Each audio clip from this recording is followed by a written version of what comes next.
Good evening, this is Ayesha. కొంతమంది students అక్క tips ఇవ్వు యూఎస్ వెళ్ళే వాళ్ళకి ఇమిగ్రేషన్ దగ్గర అని చెప్పారు.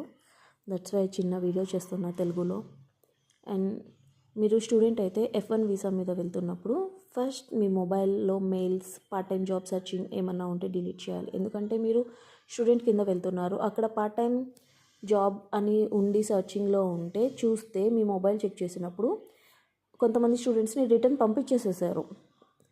1% కూడా ఆలోచించకుండా. నువ్వు స్టూడెంట్ అయితే నువ్వు పార్ట్ టైం జాబ్స్ ఎలా సెర్చ్ చేస్తావు అని చెప్పి రిజెక్ట్ చేసి రిటర్న్ వేస్తారు.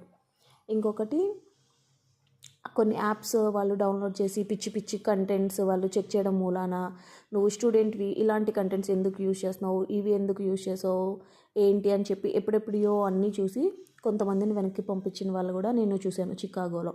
చికాగో ఒక్కటి మాత్రమే ఇమిగ్రేషన్కి టఫ్ ఉంటుంది.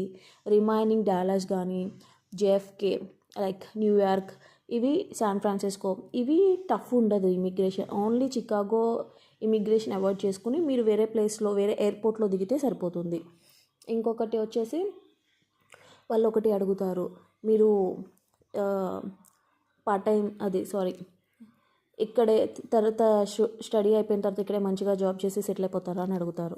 లేదు, నేను జస్ట్ చదువుకోవడానికి, నాలెడ్జ్ గెయిన్ చేసుకోవడానికి మీ కంట్రీ వచ్చాను అంతే. చదువుకుని నాలెడ్జ్ గెయిన్ చేసుకుని రిటర్న్ ఇండియా వెళ్ళిపోతాను అని చెప్పాలి యాజ్ ఏ స్టూడెంట్ వీసా మీద వెళ్తున్నప్పుడు. లేకపోతే కష్టం. ఫినాన్షియల్ స్టేటస్ కూడా అడుగుతారు. నాకు పేరెంట్స్ సపోర్ట్ ఉంది ఫినాన్షియల్గా అని హానెస్ట్గా ఆన్సర్ ఇవ్వాలి. అంతేకాని నేను ఇక్కడే జాబ్ చేసుకుంటా, ఇక్కడే ఉండిపోతా, ఇక్కడే సెటిల్ అయిపోతా అని చెప్పకూడదు. వాళ్ళతో ఆర్గ్యూ చేయకూడదు. Never argue and never get defensive. మొబైల్లో మాత్రం పార్ట్ టైం జాబ్స్ అని సెర్చ్ చేసిన ఏమన్నా ఉంటే డిలీట్ చేసేసేయాలి. ఇది F1 వీసాకి 1 వే టికెట్ ఉంటే సరిపోతుంది. ఇంకా వేరే visa, business visa, tourism B1 B2 visiting visa అనేది ఆ ఇమిగ్రేషన్ వాళ్ళు చూపించాల్సిన రిటర్న్ టికెట్స్, హోటల్స్, అదంతా వేరే సబ్జెక్ట్. అదంతా చాలా బిగ్ సబ్జెక్ట్ ఇదంతా అన్నమాట. మీరు చెప్పే ఆన్సర్స్ క్లియర్గా, షార్ట్గా ఉండాలి. అన్నెసెసరీ టాక్స్ ఉండకూడదు. కాన్ఫిడెన్స్గా ఉండాలి. పానిక్ అవ్వకుండా ఉంటే చాలు.